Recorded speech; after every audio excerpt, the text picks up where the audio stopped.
Viva! Nuno Santos, jornalista, sempre jornalista? Posso apresentar-te assim? Sim, por exemplo, quando eu chego a um hotel e há.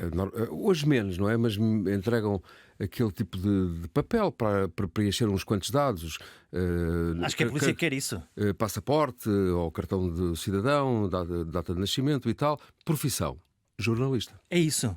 É o que eu coloco sempre. Mas depois tens aí umas medalhas, não é? Que é diretor da CNN Portugal, diretor de informação da TVI. Sim, e de facto ao longo da minha vida eu nem sempre fui jornalista, ou melhor, eu entrei e saí do jornalismo algumas E vezes. como é que te aguentas sem fazer jornalismo? Ouvi dizer que é um vício.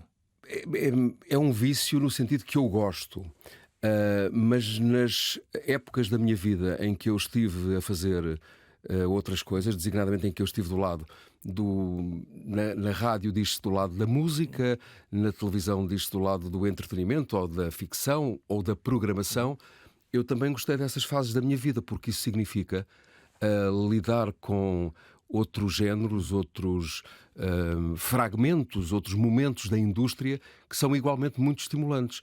São talvez tão ou mais estimulantes que o jornalismo. Aos jornalistas, eu tenho alguma dificuldade para explicar isto, mas, por exemplo, produzir um grande programa de entretenimento, como o The Voice, eu não o fiz em Portugal, mas fiz-o em Angola, imagina. Em Angola? É extraordinário. Produzir um programa para o qual uma certa elite olha de lado, como o Big Brother. Porque é que ele te olha de lado para o Big Brother? Olha de lado, mas vê. Olha pelo buraco da fechadura. Sim, porque é um grande formato de entretenimento. Então, mas o que é que nos incomoda? Porque supostamente aquilo que. O Big Brother é um projeto de grande sucesso, basta ver as audiências desde sempre. Está a fazer 25 anos. É um programa que mexe com as emoções das pessoas. E quando apareceu, era verdadeiramente revolucionário. Hoje é quase comum todos sabermos a vida de todos, digamos assim, não é? Aquilo estimula-nos o nosso voyeurismo, de alguma maneira? Absolutamente, isso normalizou-se. Mas eu recordo-me, e à época eu trabalhava na SIC, e o Big Brother apareceu na TVI, onde eu trabalho hoje. E eu recordo-me que houve, na sociedade portuguesa, uma enorme campanha contra essa ideia de nós estarmos a ver a vida dos outros em 24 horas 24, em direto. sobre 24 horas em direto. E tinham existido uns filmes antes que pareciam filmes, não é? Que não pareciam a realidade. Lembro-me de um com o Jim Carrey, que salvo erro em português se chamava A Vida em Direto, e que antecipavam um pouco aquilo que na época o John de Mol, que é um excepcional criador de formatos televisivos, desenhou e que se transformou no Big Brother. Olha, tu já passaste pela RTP, já passaste pela SIC, passaste pela TV, portanto tu cumpriste os três principais... Eu ia dizer canais, mas se calhar quero dizer plataformas, porque na realidade são plataformas de conteúdos hoje. Eu acho que hoje a expressão canais é redutora, completamente redutora. A CNN é um bom exemplo, porque integrou aquilo que é televisão com aquilo que é o digital. O digital. Como é que isso se faz? Bom, eu diria, se quisesse dar uma resposta simples a uma pergunta complexa, eu diria fazendo, mas posso detalhar um pouco. E até com um exemplo. Hoje o CEO da CNN, à escala global, chama-se Mark Thompson. Como e onde é que eu conheci o Mark Thompson? Quando era diretor de programas aqui da RTP. Ele, à época, era o diretor-geral da BBC. Isto estamos a falar alguns de 2003, 2004, por aí. Uma conversa de dois homens do serviço público. Sim, eu encontrei-o em reuniões, encontros do serviço público. E uma das principais missões que o Mark Thompson tinha à época era à época, efetivamente, porque passaram 20 anos, era a da digitalização da BBC. E ele explicou em algumas dessas reuniões que passos é que estava a dar para transformar a BBC de um operador de televisão e de rádio analógico para um operador de televisão e de rádio digital. O lançamento do BBC Player, por exemplo, que de certa maneira tem aqui o espelho no RTP Play, que é uma montra muito boa e que foi das primeiras em Portugal. E o Mark Thompson conseguiu dar passos enormes na BBC, que é um operador público, desde logo pesado. E depois, porquê é que eu estou a falar dele? Porque quando ele saiu da BBC, em 2012, um inglês. Ele foi recrutado pelo New York Times, um grande jornal em papel americano, e a principal missão que ele tinha era a digitalização do New York Times. Podemos ouvir hoje os magníficos podcasts que o New York Times tem. E o Mark Thompson chegou aos Estados Unidos e disse, bom, o que é que nós fazemos bem? Um jornal em papel. E vamos continuar a fazê-lo bem. Temos uma divisão na empresa que sabe fazer bem o jornal em papel. É provável que ele vá vender menos nos próximos anos do que vende hoje, e isso aconteceu, mas temos que fazer um grande conteúdo no digital e, sobretudo, torná-lo um conteúdo rentável. E fez isso. Na década seguinte, entre 2012 ou 2013 e 2023, foi isso que o Mark Thompson fez. E agora, quando ele chegou à CNN, a primeira coisa que ele disse foi: nós temos que evoluir de uma grande marca de televisão que nós somos para uma grande marca de televisão, para uma grande marca digital que nós temos que ser. E ele já está a fazer isso. E como é que isso impacta no nosso trabalho, no trabalho, digamos, das afiliadas, que é o que a CNN Portugal é em relação à CNN americana?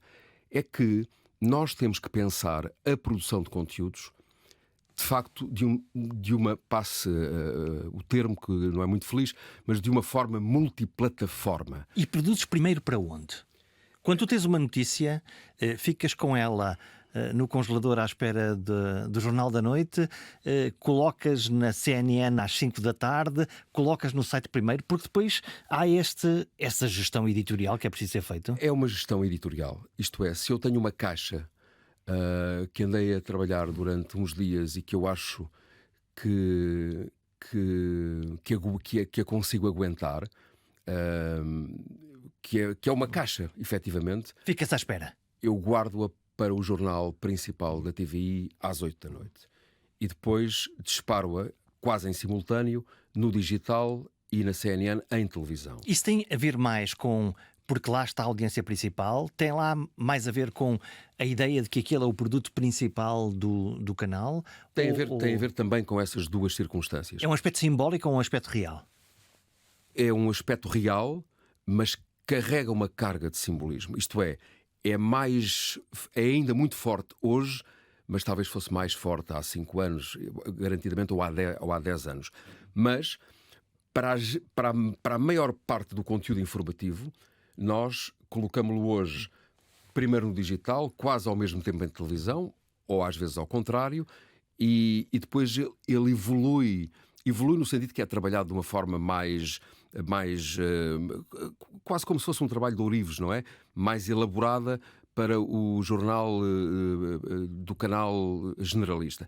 E algum dele nem chega lá, porque não tem esse peso, digamos assim. E depois também há o problema do espaço, não é? O espaço-tempo, no sentido em que um telejornal da noite tem ali 40 minutos, 50 minutos. Os nossos ainda por cima são muito compridos. Porquê? Porque desde que a televisão privada abriu em Portugal, e portanto nós já estamos a falar de uma realidade que tem mais de 3 décadas, a informação sempre foi utilizada como um instrumento importante nas grelhas televisivas. É uma âncora? É uma âncora. Eu poderia até dizer assim, bom, é uma âncora que faz parte da estratégia do combate das audiências.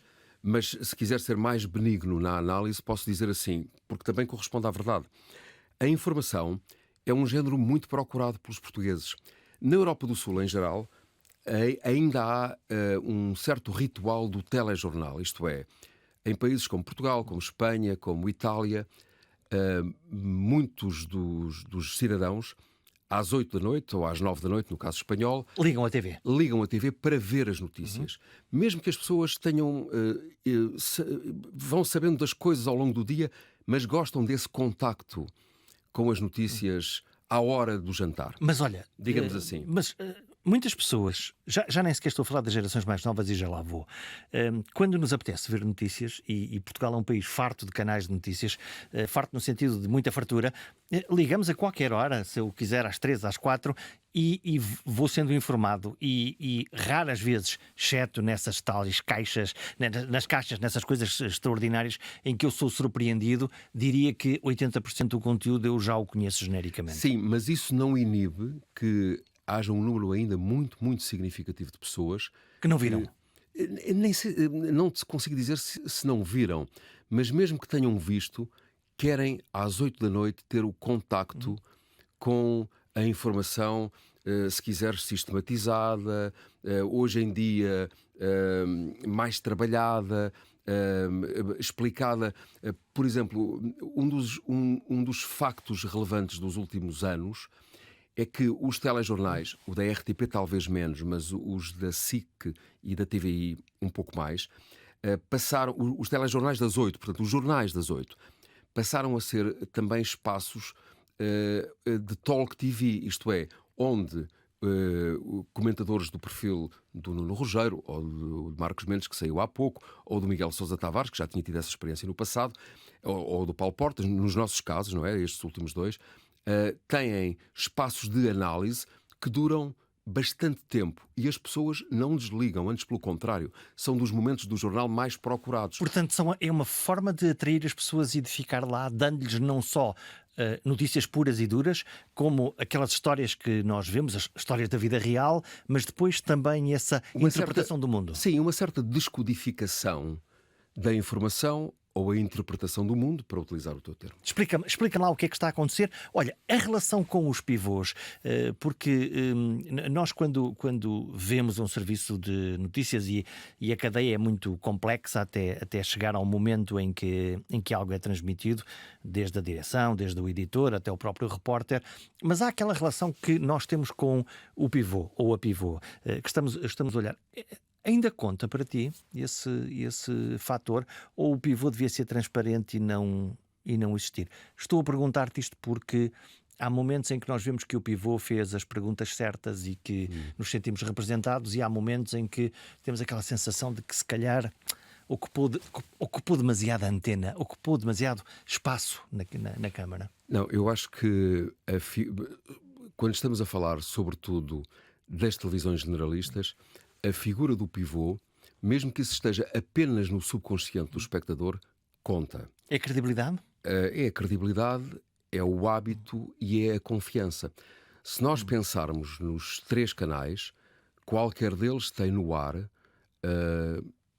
pessoas, falemos dos nomes, o José Rodrigues dos Santos na RTP, o Rodrigo Guedes de Carvalho na SIC, o José Alberto Carvalho na TVI, que estão no ar todos os dias há mais de 30 anos. São da família? Sim, nós crescemos, envelhecemos com estas pessoas. Portanto, elas de uma certa maneira fazem parte da vida de cada um de nós, mesmo que isso não nos ocorra no dia-a-dia.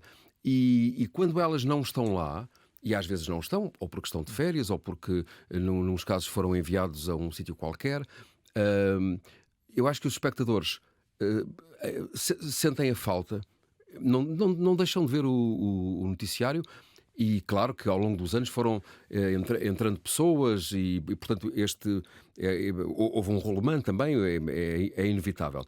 Mas esses 3 nomes, se nós pensarmos especificamente nessas 3 pessoas, 30 anos é muito tempo. Eu lembro-me quando os canais privados começaram, eles entraram no ar também, o José Rodrigues dos Santos até já estava no ar. No fundo estavam os 3 no ar, mas em sítios e em nichos diferentes. Mas eram muito novos.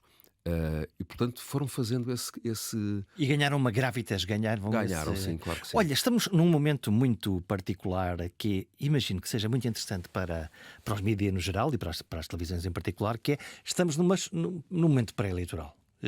Na realidade, nós temos aqui temos o momento da guerra, temos o momento do Trump e temos o momento da eleição. Digamos, eu desmistificando um pouco isso, diria assim: só não é um momento muito especial porque nos habituámos. Porque vamos para a 3ª eleição em 3 anos. Mas, enfim, isso é um pouco de ironia.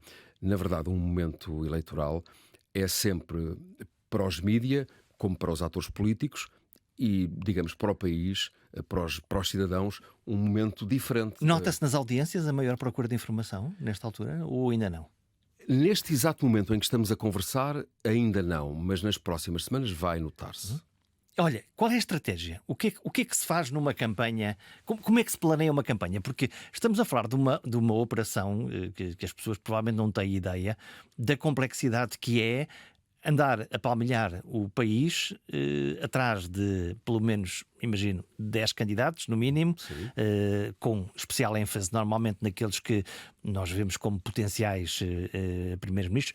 Como é que é montar esta operação? Bom, há uma dimensão logística bastante complexa e depois, mais importante, há uma dimensão editorial que nunca pode ser menosprezada, pelo contrário, é mesmo a mais relevante. Como é que se escolhe o que se passa e o que não se passa? Vamos por partes. Quando nós falamos da dimensão logística de uma operação como esta, no nosso caso, e julgo que não vai diferir muito em relação aos outros, nós vamos ter mais de 20 equipas na estrada.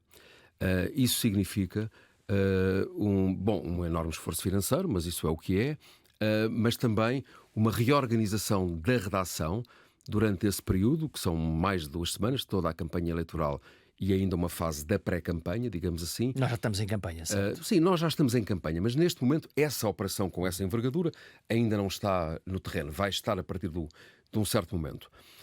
Depois há a montante dessa fase, há toda a fase de organização dos debates, discussão com as candidaturas, alinhamento das datas. Falamos sobre isso. Como é que é essa discussão? O que nós não sabemos. O que tu não sabes é o que não se pode saber. Os candidatos digamos assim. escolhem perguntas? Não, os candidatos não escolhem perguntas. Muitas vezes o que é, digamos, pré-discutido são os temas, de modo a que... Os temas gerais. Os temas gerais. Portanto, o candidato diz, eu gosto mais, eu gostava de falar da economia, eu gostava de falar de saúde, Vamos ver. mas se calhar não me dava jeito nenhum falar... Não, os candidatos não? Os candidatos não fazem isso. Eu acho é que os editores, as direções, têm também a responsabilidade editorial de não tornarem os debates monotemáticos, não é? Senão era um grande aborrecimento. Era um grande aborrecimento e, sobretudo, nós não estávamos a responder aos anseios dos cidadãos no sentido de esclarecer temas vários, e temos muitos na agenda. Portanto, tu escolhes, no fundo, uma primeira arquitetura dos temas que são para tocar. Sim, mas vamos lá ver. Nós, como é sabido, esta linha de debates é uma organização conjunta das 3 televisões. Agora, a partir de um certo momento, feito o contacto com os partidos, aceite o princípio, feita a divisão dos debates, depois cada um corre na sua pista, com respeito, obviamente, pelos parceiros, mas cada um corre na sua pista, organiza, tem os seus entrevistadores, tem a forma como conduz o debate. Afina o estilo. Afina o estilo, o que é que se passa antes do debate, o que é que se passa a seguir ao debate. Olha, o que é que são regras comuns que estão discutidas nesse preâmbulo, antes da gente ver o debate? Desde logo a duração, a necessidade de equilíbrio, isto é, os tempos em que fala o candidato A e o candidato B, não pode haver uma desconformidade, e também a capacidade que nós temos que ter de gerar igualdade de oportunidades às candidaturas. Eu posso dar aqui exemplos. Nós, no planeamento que fizemos agora, isto parece óbvio, mas foi preciso salvaguardar. Nós não vamos ter debates num dia em que há um jogo da Taça de Portugal às 8h45 da noite. Quer dizer, era canibalizar aquilo que estava a acontecer e provavelmente podia ninguém ver, não é? Nós não vamos ter debates na Sexta-feira Santa e nesse fim de semana. Não vamos ter debates no feriado do 25 de Abril e nesse fim de semana. Portanto, isto é, fizemos um conjunto de salvaguardamos um conjunto de situações que achamos que valorizam o trabalho e também dão oportunidade aos candidatos para se expressarem para mais pessoas. Portanto, tu vais à procura no calendário e no horário uma data e uma hora que consiga oferecer não só aos espectadores uma boa altura para ver os candidatos e para acompanhar estas entrevistas, como também, por um lado, oferecer aos próprios candidatos um tempo de antena no sentido, enfim, menos dogmático, mas onde eles possam expressar as suas ideias. Sim, mas talvez valha a pena dizer o seguinte: eu não tenho a ilusão, e acho que os partidos também não têm, que o que é dito no debate começa e acaba naquele momento de televisão. Há um pré e um pós? Mas um pré e um pós, não apenas... muitas vezes o que nós ouvimos dizer é assim: não, mas hoje em dia é quase mais importante o que é dito pelos comentadores antes e depois.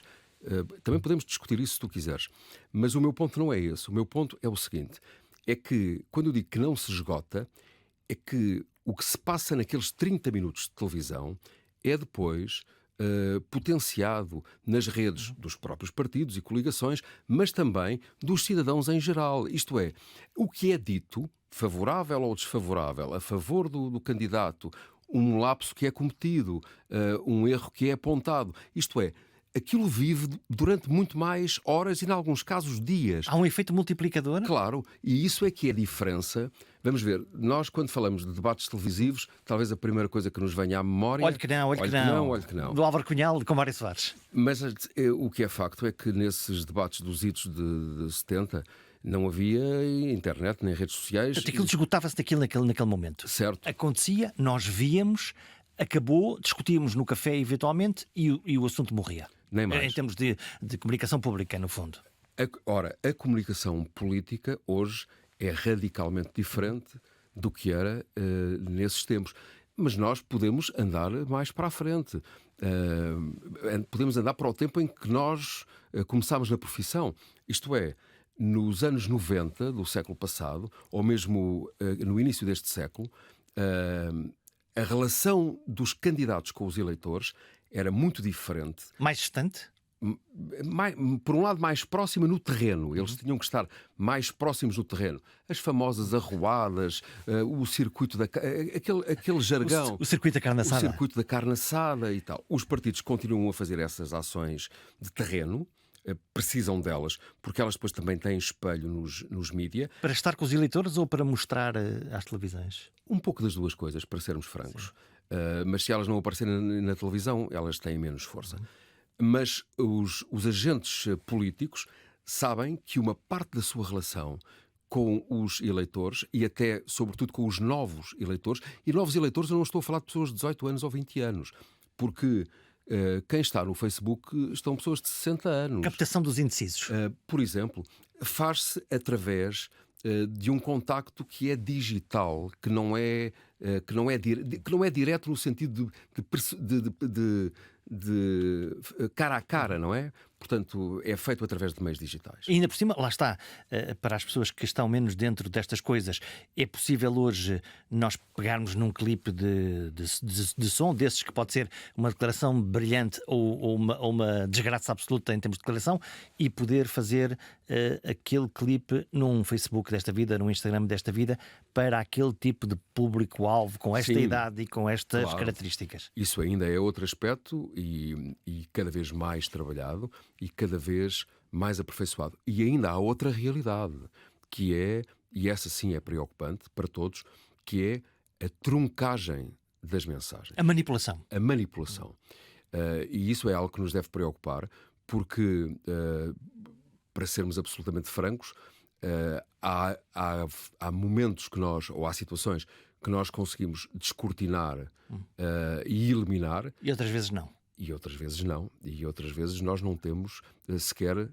enfim, quando nos chega, já está a rolar. Lembro-me sempre do Papa vestido com um casaco de uma marca muito cara, que ninguém questionou na fase inicial, até toda a gente começar a pensar, mas o que é que está a acontecer? As inteligências artificiais, ditas inteligências artificiais, esta capacidade de manipular as imagens, vem reforçar a necessidade do jornalismo ou vem pôr em risco a comunicação também jornalística? Eu acho que vem reforçar o papel do jornalismo, isto é... como referencial? Sim. De um certo ponto de vista, nunca o jornalismo foi tão importante.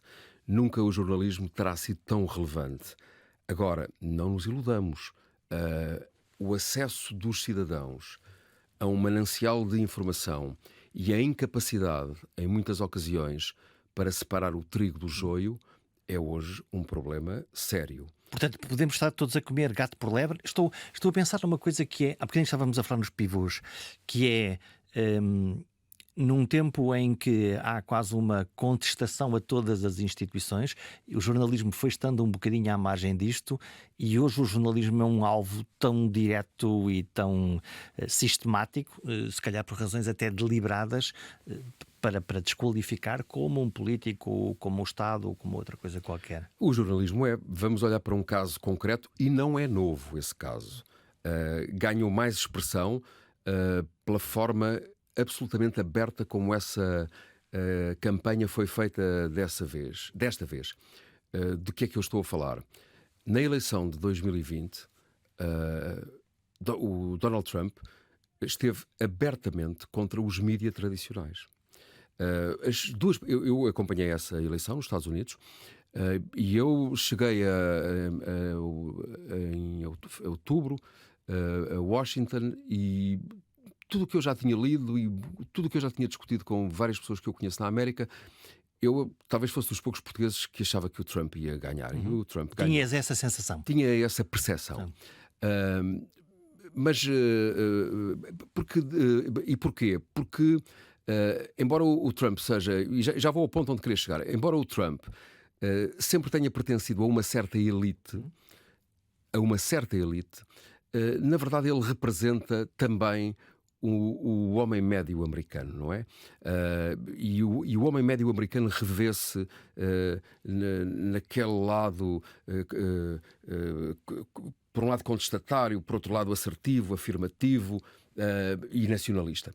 Mas onde eu queria chegar nem era aí. Onde eu queria chegar é que o Trump, no fundo, colocou-se sempre ele de um lado e os jornalistas do outro. As duas principais entrevistas que ele deu... Como opositores. Como opositores. As duas principais entrevistas que ele deu foram a 2 podcasters, com os quais falou durante 2 horas e tal com cada um deles. Portanto, saltando a mediação tradicional. Saltando a mediação tradicional. Salvo aquela relação com a Fox News, que ele sempre teve muito próxima. Que é mais próxima. Mais próxima, mas saltando isso. Agora, porquê é que eu digo que isso não é novo? Porque, embora de maneira diferente, ele já tinha feito isso na eleição de 2016 contra Hillary Clinton. Na altura, isso espantou mais as pessoas, porque na altura ninguém acreditou que ele pudesse ganhar.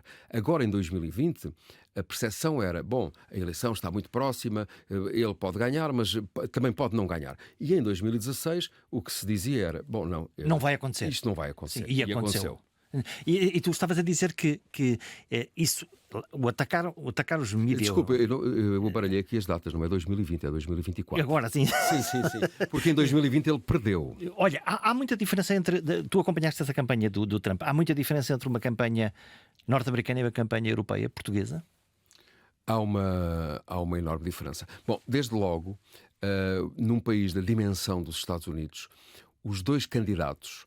Nessas semanas... Não se anda de carro, anda-se de avião, não é? E eles param em montes de sítios. Sim, mas o que eu vou dizer contesta um pouco isso que tu acabas de dizer, porque naquelas semanas em que eu estive sempre em Washington, porque estava a trabalhar exatamente com a CNN, mas as 2 equipas que nós tínhamos no terreno, de certa maneira, fizeram a rota de um e outro candidato. E eles estiveram, ambos, a Kamala Harris e o Trump, na eleição de 24, portanto, o ano passado, eles estiveram sempre nos 7 estados decisivos. Aqueles que podem ir para um lado ou para o outro, os swing states. Os swing states. Porquê? Porque eles sabiam que era ali que a eleição se ia decidir. E, portanto, os outros 43 estados estavam arrumados na cabeça já sabia que ganhavam um ou outro. Sim, e portanto o Trump foi uma vez a Nova Iorque, onde ele sabia que iria perder, mas ele achou que era simbólico ir, porque de certa maneira é o estado ao qual ele está ligado, e portanto foi ao Madison Square Garden e fez uma coisa de grande impacto, e julgo que ela terá ido uma vez à Califórnia, mas nem estou bem certo, acho que sim. Mas na verdade eles estiveram sempre nos estados onde a eleição se ia decidir, e portanto era uma eleição num país gigante, mas fechada naqueles sítios. Até porque a eleição ali é indireta. Curiosamente, aqui em Portugal, nós conseguimos esta formidável proeza de juntar umas eleições legislativas com umas eleições autárquicas que aí vêm e com umas presidenciais que aí vêm. É non-stop, quase. Não é? Em termos de mesmo de recursos e de capacidade de conseguir regenerar tudo isto, como é que tu estás a ver isto? Sim. O que pode fazer o jornalismo? O que pode fazer a tua CNN para garantir que estejamos todos bem informados? Eu acho que o jornalismo tem um papel, evidentemente, de esclarecimento dos cidadãos, de distanciamento em relação aos factos, de procurar relatá-los com a equidistância que se exige ao jornalismo, de análise, de interpretação, mas nós temos que ter todos a presença de espírito suficiente para não nos deixarmos inebriar por estes tempos, porque, por um lado, eles vão ser muito duros, do ponto de vista da exigência que nos é colocada. Por outro, nós também podemos ser afetados / atingidos por fenómenos como aqueles de que estávamos a falar agora. Isto é, Temos uma volúpia, uma embriaguez dos factos e dos tempos, de uma aceleração. temos hoje um dos maiores desafios que eu acho que há nas redações é não ter, ou melhor, às vezes há muito há a tentação de dar de dar a notícia.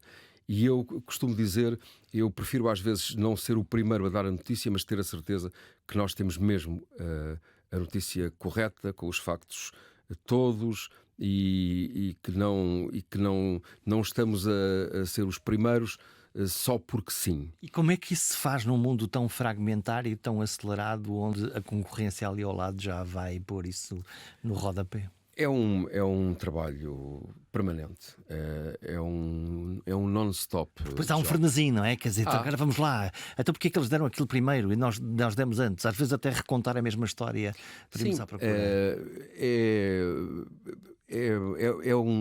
é um dia atrás do outro. Não há outra forma. Olha, como é que é o teu, um teu dia-a-dia? Um teu dia típico? São dias longos, invariavelmente. Com E aquela, isso com também aquela máquina compara- chamada telemóvel, não é? Que Sim, nos inferniza. que nos inferniza porque nos mantém ligados Sempre. desde que acordamos até. Acordas a que horas? Como é que tu tomas o teu banho de informação? Ligas a telefonia ou ligas a televisão? Não, eu ligo a televisão. Eu ligo a televisão na CNN, imagina, na Pronto, TV.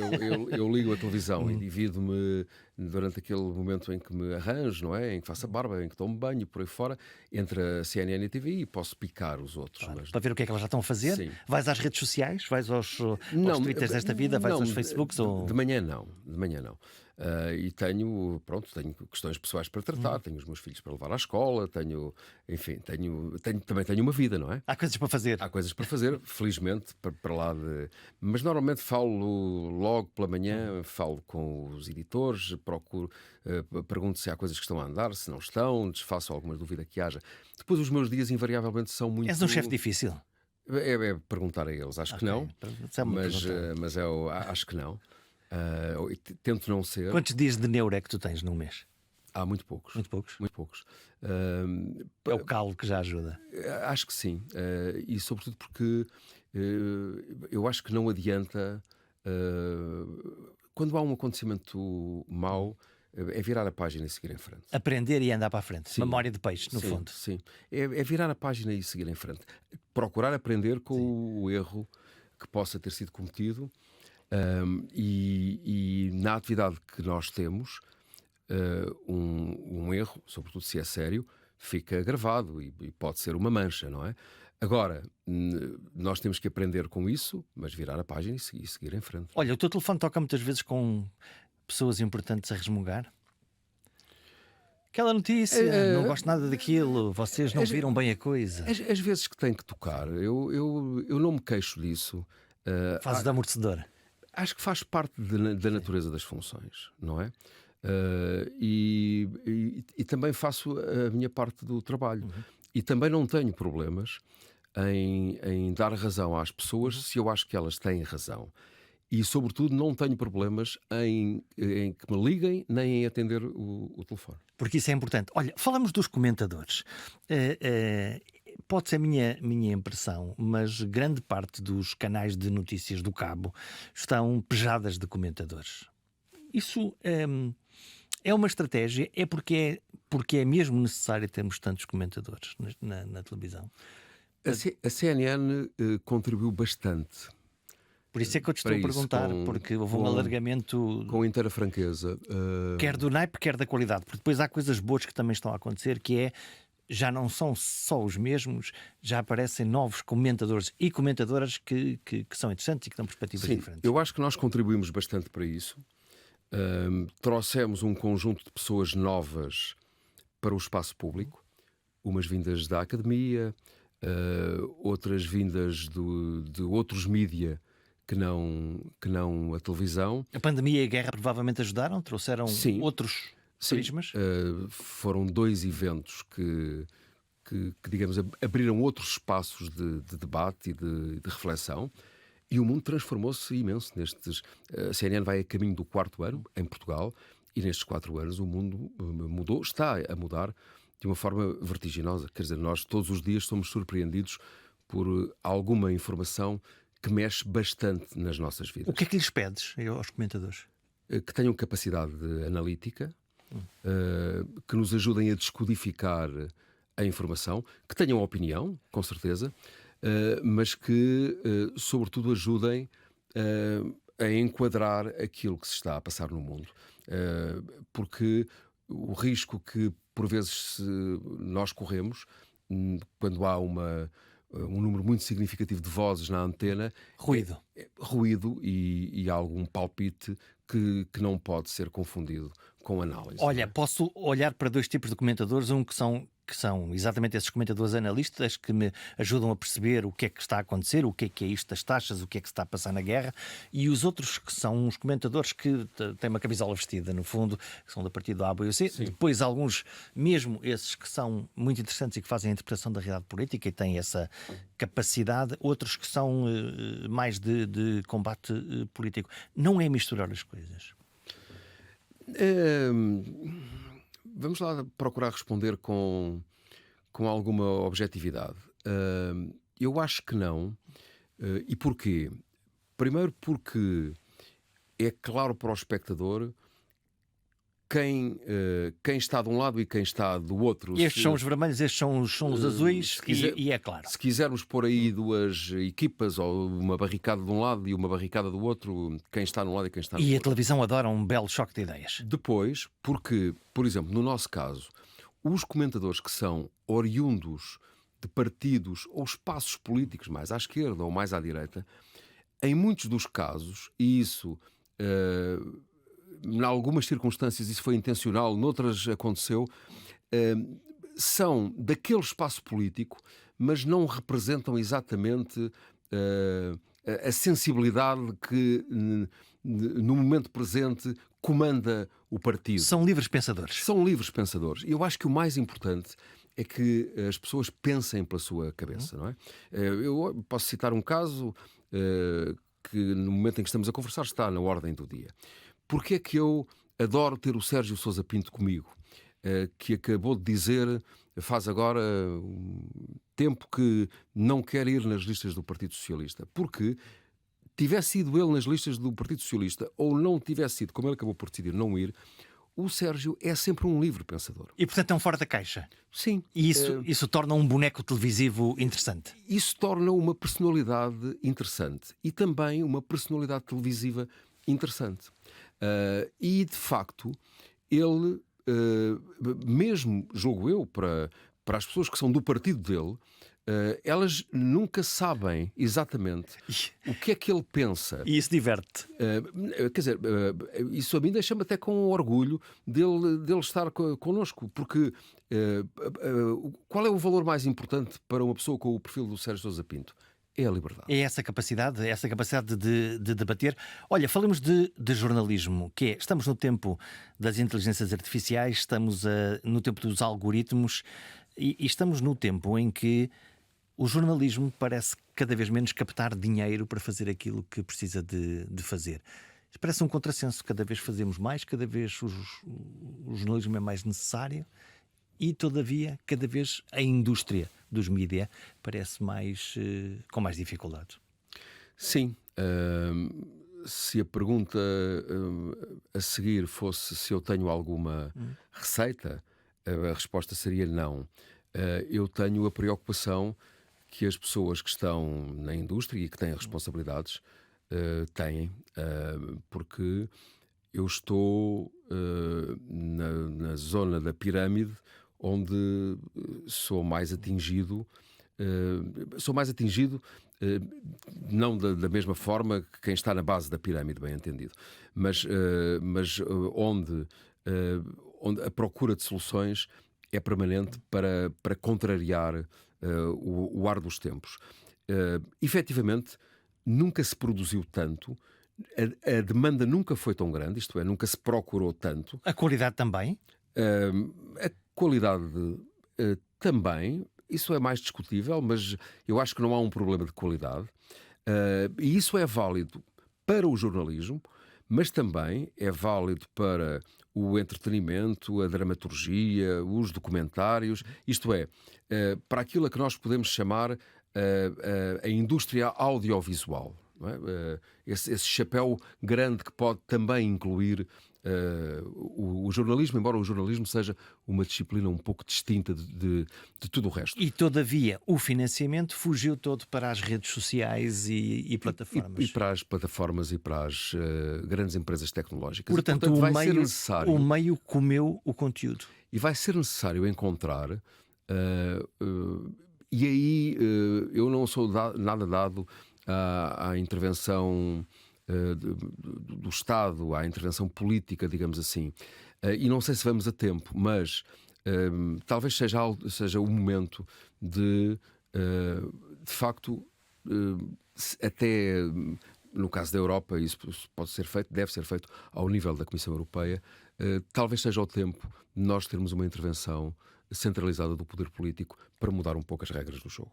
Portanto, porque elas são muito desiguais. Ir buscar dinheiro gerado pelas plataformas para redistribuir para quem faz os conteúdos, como por exemplo o cinema é um bom exemplo, onde há uma contribuição direta para... Sim, aqui há umas semanas o principal acionista da Média Capital e presidente do Conselho de Administração, o Mário Ferreira, disse numa cimeira no Porto, promovida pelo jornal Eco, sobre os mídias, justamente, que, por exemplo, no caso português, as plataformas tecnológicas portuguesas, não é? Neste caso, ele falava da NOS e da Altice, da Mel, que é a marca, ficam com uma parte significativa do bolo, e os produtores de conteúdos, e portanto falava da TVI em concreto, e da SIC, e também da RTP, presumo, isto é, tem uma parte muito pequena desse bolo. Isso é factual. A redistribuição, no fundo, do dinheiro gerado. E certo, portanto, ou seja, ele não emitiu uma opinião. Sim. Isso é olhar para os números. E portanto há que o fazer. Como é que tu vês o futuro do jornalismo? Eu vejo com expectativa, com esperança e com confiança. A expectativa no sentido de procurar antecipar como é que nós vamos estar num horizonte de 3, 5 anos. Como é que a inteligência artificial se vai instalar nas redações. E vai. E vai. Como é que pode ser um instrumento favorável à produção do jornalismo e quais são as barreiras que nós lhe devemos colocar. As fronteiras técnicas e éticas, não? Certo. Acho que isso levanta um conjunto de questões para as quais nós não estaremos ainda preparados para responder, mas também porque elas ainda não chegaram. Há trabalho feito, trabalho interno de cada redação, mas vai ser preciso talvez um movimento... As redações estão a experimentar produtos e plataformas? E estão a discutir o tema, no nosso caso. O que é que a gente faz com isto? Certo. Mas nós temos que ser rápidos nesse trabalho, porque a tecnologia está a avançar muito, muito, muito depressa. Esse é o lado da expectativa, digamos assim. Depois, quando eu digo vejo com esperança e com confiança, porque, como falávamos aqui num outro momento da nossa conversa, eu acho que a mediação jornalística é muito necessária, dado o ruído que está instalado e que não vai baixar. E vejo com confiança também, porque eu continuo a encontrar, por exemplo, ao longo destes 3 anos em que eu tenho responsabilidades na redação da TVI, eu perdi vários jornalistas séniores que, por razões várias, foram fazer outras coisas, e vi entrar uma série de pessoas novas. O viveiro funciona. E nessas pessoas novas encontrei muitas pessoas talentosas, que desmontam um pouco aquela ideia que é os miúdos hoje não se interessam por nada. Não parece, acho que é exatamente o contrário. E portanto, ou seja, isso faz-me pensar o seguinte, que é, tal como eu, quando cheguei a uma redação, acreditava que queria chegar a algum lado E mudar o mundo. e que podia chegar a algum lado. O que é que tu lhes ensinas a estes miúdos novos que acabaram de chegar à redação? Bom, ensino-lhes desde logo que eles têm que trabalhar, ser perseverantes, não baixarem os braços e têm que aprender, procurar e serem curiosos. Ensina-se a curiosidade ou tem que vir no pacote? A curiosidade estimula-se. Acho que não se ensina da mesma forma como se ensina a gramática, talvez, não é? Ou a escrever uma abertura de uma notícia? Sim, ou como é que se faz um lead. Mas pode estimular essa Mas curiosidade. deve ser estimulada essa curiosidade. Olha, o que é uma grande história? O que é uma grande notícia? É difícil responder. É uma notícia que toca a vida das pessoas.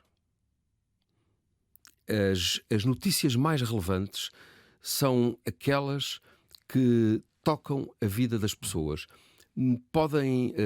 Também há notícias muito importantes que são sobre alguém ou sobre uma determinada situação, mas uma grande notícia é aquela que toca diretamente a vida das pessoas. Que nos toca ao coração, que nos toca à carteira, que nos faz pensar que alguma coisa vai acontecer. Deixo ao teu critério. E nessas alturas, quando há essa notícia que tu percebes que vai tocar a vida das pessoas, mais seca, mais interpretativa, há um tom e um estilo, ou como a boa comida, quanto menos lhe tocares, menos traga? Não, acho que aí também nós temos que procurar ser rigorosos, factuais, mas devemos ter uma marca. Porque os espectadores, quando procuram a plataforma A ou a plataforma B ou a plataforma C, Quem é a diferença? querem cruzar-se, querem encontrar uma identidade. Portanto, querem verdade, não querem mentira, mas querem encontrar uma identidade. E uma das coisas que eu aprendi logo no início, aprendi isso com o Emílio Rangel, não há nada mais,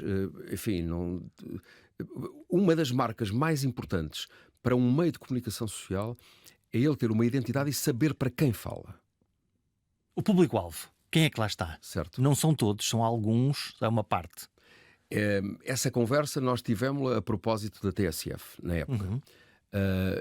Para ele era muito claro para quem é que a TSF se dirigia, para quem é que a TSF trabalhava, a quem é que queria chegar. Neste caso eram os ABs, portanto, as pessoas, aqueles que decidiam o futuro do país. Públicos urbanos, entre os 25 e os 55 anos. Hoje, talvez essa faixa fosse um pouco diferente, porque a sociedade evoluiu, mas isso era muito claro. Quando nós falamos de uma televisão generalista, apesar de tudo, o leque alarga-se, porque ela trabalha, diria, para todos. E há horários e horários. E há horários e horários. Às 8 da noite, nós temos o ponto médio? Temos um ponto médio e, sobretudo, temos, se calhar, a expectativa de que estão a ver-nos pessoas de todas as faixas etárias, de todos os pontos do país, de todos os estratos sociais. Há uma linha transversal da sociedade. Olha, como é que nós apanhamos o público dos miúdos? Que se calhar há a ilusão de que eles não veem notícias, mas de facto eles veem notícias, só que veem via TikTok ou via Facebook, já Facebook mais velho, seguramente TikTok, seguramente Instagram, mas são conteúdos que tu produzes na CNN que depois vão lá aparecer, quer dizer, e que eles voltam, mas eles não veem televisão como nós vemos, linear, não vão lá espreitar. Eles apanham fragmentos cada vez mais rápidos, cada vez mais diretos, cada vez mais entretidos. Como é que a gente vai resgatar esta gente? Eu acho que num primeiro momento, sendo capazes de falar essa linguagem. Ir lá ter com eles. Ir lá ter com eles. Depois perceber que, apesar de tudo, quando eles tiverem 30 anos, 2 filhos pequenos... Vão crescer com o meio, vão ver outras coisas. Vão olhar para a vida de forma talvez um pouco distinta de que olham agora quando têm 15 anos e vivem com um telemóvel na mão. Mas apesar de tudo, a mutação social e a relação das pessoas com os mídia alterou-se radicalmente nestes últimos 30 anos. E temos que ir à procura deles. Não vale a pena. O sítio onde eles estão. Com certeza. O que é que te falta fazer, Nuno? O que é que me falta fazer? Eu tenho dificuldade em responder a isso, no sentido que já fiz imensas coisas, das quais tenho muito orgulho e muita satisfação. Mas eu nunca acordo a pensar que estou na iminência de que estou a acabar qualquer coisa. Portanto, para mim, cada dia é um dia novo. Não tenho. Gostava de ter uma vida mais tranquila, confesso isso. Porque Dá-te para trabalhar quantas horas? eu nunca trabalho menos de 12 horas por dia, nunca menos, sempre para mais. Portanto, isso sim, talvez esteja numa fase em que ambicionasse ter um pouco mais de distância e um pouco mais de tranquilidade. Mas eu sempre trabalhei neste setor, isto é, eu já dirigi os programas e já dirigi a informação, já produzi programas de entretenimento, já estive ligado a noticiários, a operações eleitorais, isto e aquilo. Está encostado. Portanto, o que eu sei fazer é isto, e até aceito com naturalidade que hoje, em alguns destes géneros, haja pessoas mais novas, mais talentosas, porque isso é a natureza da vida, não é? Que é, há um momento em que chegam novas pessoas com novas ideias, novas formas de olhar para a realidade, e nós ficamos um pouco mais para trás. Acho que isso é o ciclo natural. Nuno Santos, muito obrigado. Obrigado.